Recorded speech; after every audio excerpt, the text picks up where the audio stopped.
Diaries of a Spaceport Janitor is a 2016 video game by Sunday Month and created in the immediate poll of 2014's Gamergate. Diaries of a Spaceport Janitor describes itself as an anti-adventure game. The game advertises itself with about as much story as I'm gonna get.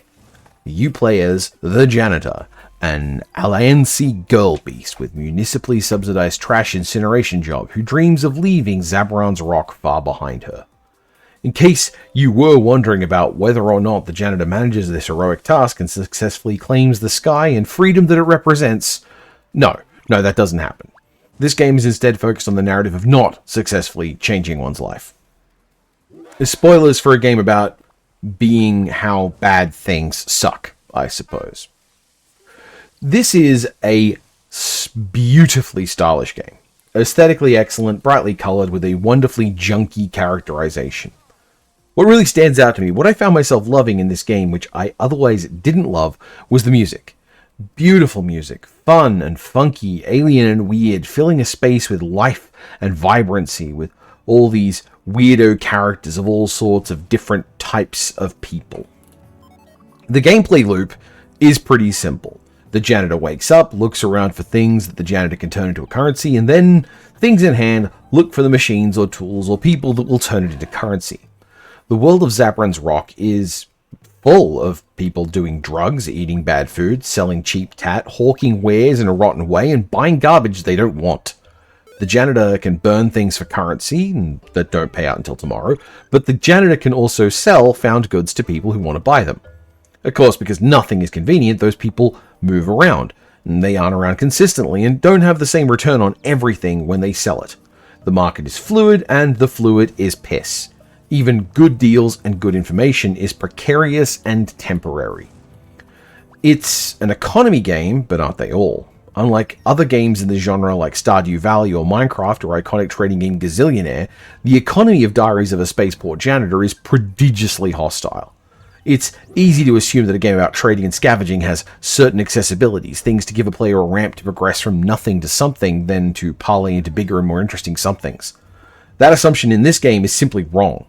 Every way the game can limit the Janitor, it does. Storage space is limited for a start. The Janitor doesn't get information in a clear or easily processed way, and the prices for the goods being sold aren't consistent.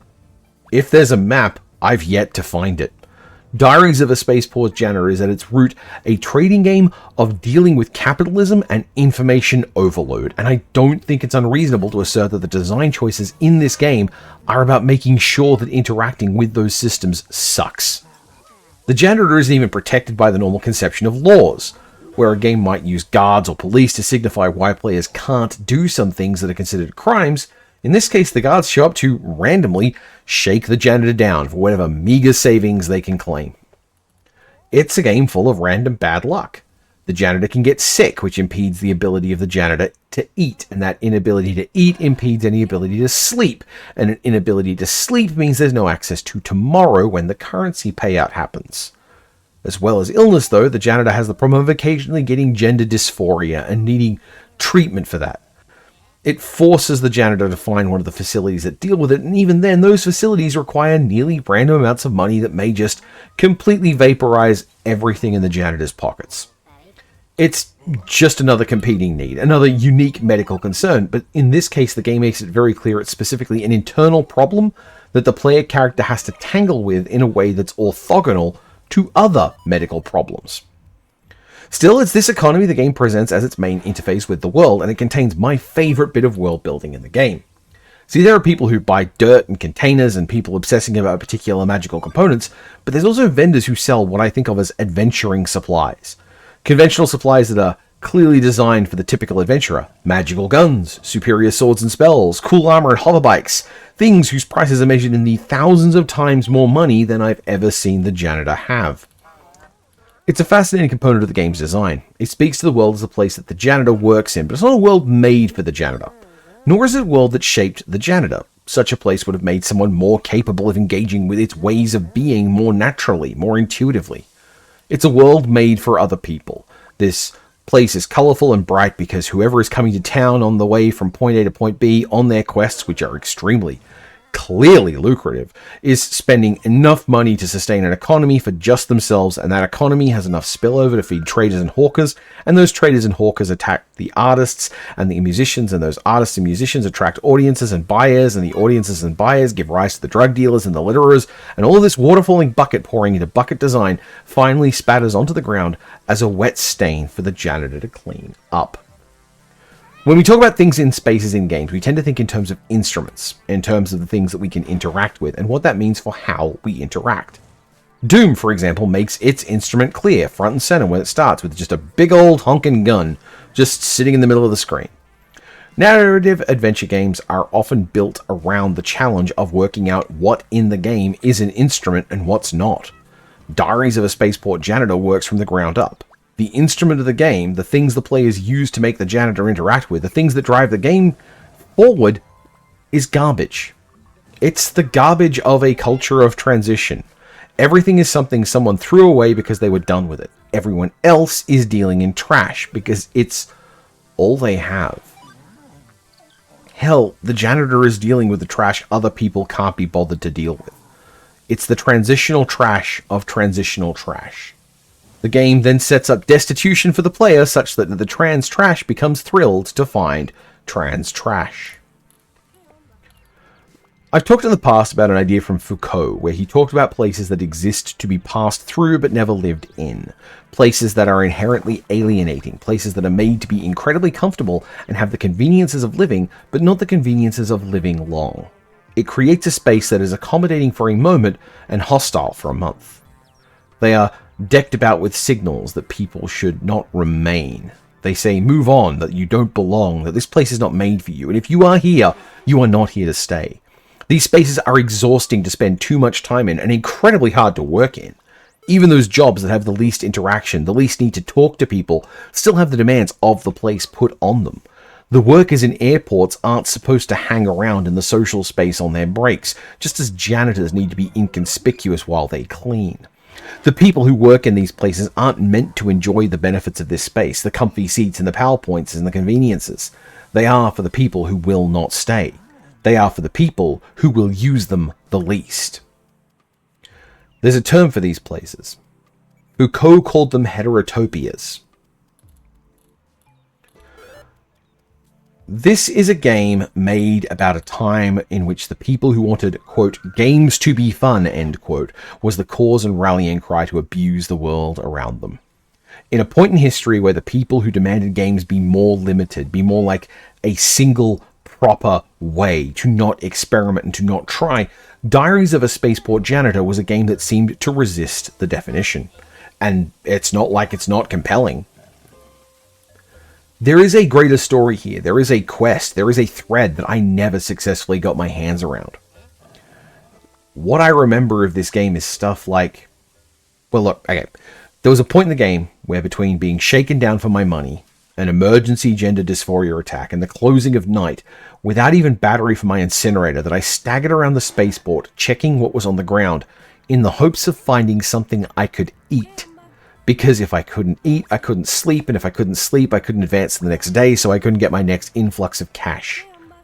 When I found some rotten food that made me vomit all over, I was so goddamn relieved, because even if this was going to create a problem for tomorrow, I could get to tomorrow, and maybe deal with it then. So I ate trash off the ground.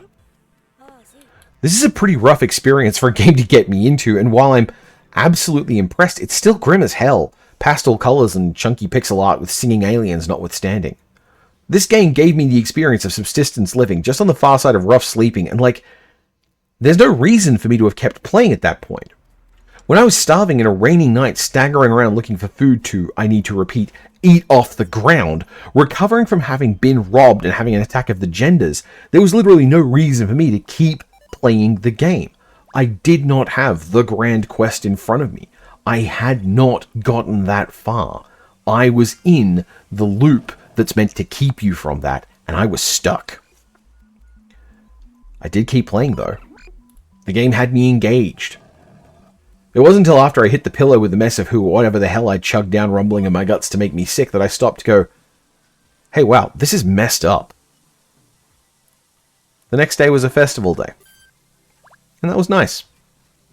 I sat and I listened to the music, and I smiled.